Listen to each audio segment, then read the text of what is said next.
President Trump delivered a personal letter written by First Lady Melania Trump to Russian President Vladimir Putin, urging him to address the issue of abducted Ukrainian children. Without diverging much details, White House officials confirmed that the letter specifically mentioned the abductions of children resulting from the war in Ukraine, while the existence of the letter was not previously reported until now. It highlights the role of the First Lady in addressing the deeply sensitive issue. Ukraine has called the abductions of tens of thousands of its children a war crime that meets the United Nations Treaty definition of genocide. They claim these children were taken to Russia or Russian-occupied territory without the consent of family of guardians. Russia previously claimed it had been protecting vulnerable children from a war zone. The United Nations Human Rights Office said Russia inflicted suffering and violated rights of children since its full-scale invasion of Ukraine began in 2022. Now, according to reports, apart from his listening to his advisors, President Trump has also been leaning to the advice of his wife, sharpening his thoughts about Putin. He recalled a conversation he had with Melania at a meeting with the NATO Secretary General Mark Rutte on July 15th.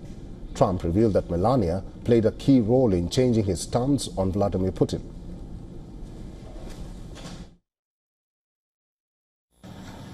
I go home, I tell the First Lady, and I spoke to Vladimir today. We had a wonderful conversation. She said, "Oh, really? Another city was just hit." Apart from Ukraine, Trump claimed that Melania thinks the situation in Gaza is terrible, highlighting disturbing images and stories of starvation and plight of children. He said he called for Netanyahu to stop cutting off most aid to Gaza. In each case, the president has acknowledged the influence of the First Lady in his decision-making process.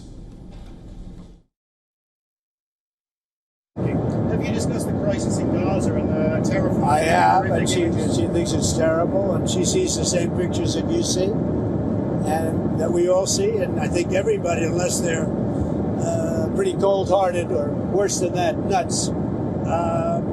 There's nothing you can say other than it's terrible when you see the kids, and those are kids, whether they talk starvation or not, those are kids that are starving. They are starving. And you see the mothers, they love them so much, and there's just nothing they seem to be able to do. They got to get them food, and we're going to get them food.